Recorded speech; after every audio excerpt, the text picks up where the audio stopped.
Miss হবে না আপনার পছন্দের টিভি শো। দেখুন জি5 অ্যাপে একদম ফ্রি। কেন জানি না আজকে আমার ইচ্ছেই করছে না, সেই জন্য আমি ভজন গাইতে পারবো না। আর আর আমি এইসব কিছু এই জন্য বলছি কারণ মা সন্তোষী আমার স্বামীকে শাস্তি দিয়েছেন।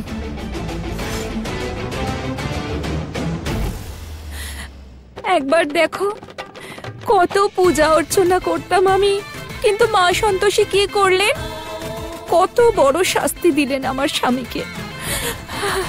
বেচারা একটা মূর্তিই তো ফেলে দিতে চেয়েছিল, তার জন্য এত বড় শাস্তি দিলেন যে হাতও তুলতে পারছে না। কেউ এমন করে? স্বাতী, তুমি এইটুকু কষ্টই শুধু দেখতে পেলে? আর তোমার স্বামী ইন্দ্রের জন্য সন্তোষী মা কত কিছু করেছেন তুমি জানো না।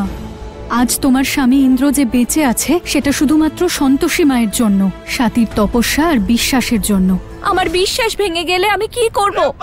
তাই আমি কোনো ভজন গাইবো না, ব্যাস। আচ্ছা ঠিক আছে, গাইতে হবে না, শুধু পড়ে দাও যেরকম পাঠ করে। তুমি ভজন করলে তো এটা প্রমাণ হয়ে যাবে যে তুমি আসল স্বাতী, কোনো বহুরূপী নও। চলো তুমি পাঠ করে দাও। ভজন ভজন ভজন গাইতে পারি না আমি ভজন, আমি নই আসল সাথী। হয়েছে?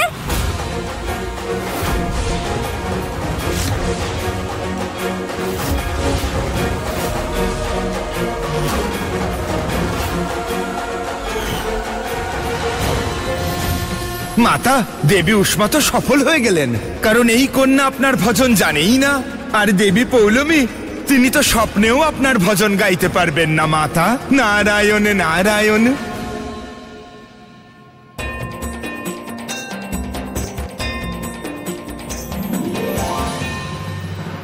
দেবরাজ ইন্দ্র প্রকট হন। আমি পরাজয় স্বীকার করতে পারবো না, দর্শন দিতেই হবে আপনাকে।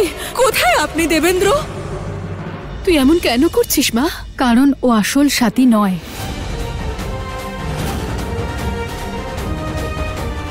এই মেয়ে, এখানেই দাঁড়াও।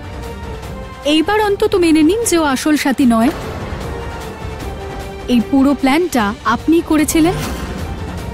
দেখুন না, শুধু ভজনেই সব সত্যি বেরিয়ে এলো। এখনো যদি স্বীকার না করেন তাহলে আমি প্রতিদিন নতুন কিছু করাবো। কখনো তপস্যা, কখনো ব্রত। করতে পারবে তো? কালকে আমি মন্দিরে 100টা সিঁড়ি ওঠাবো তোমাকে দিয়ে।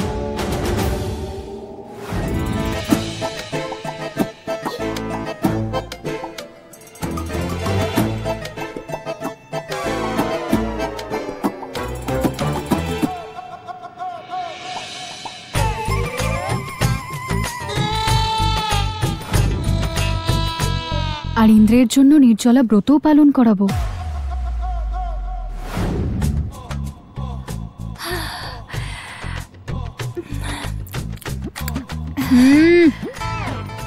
নির্জলা ব্রতয়ে খাবারের দিকে তাকালেও পাপ হয়। অন্যদিকে তাকাও, অন্যদিকে তাকাও। ও হো হো হো, কি ভালো খেতে। জি5 ডাউনলোড করুন আর সব এপিসোড দেখুন একদম ফ্রি।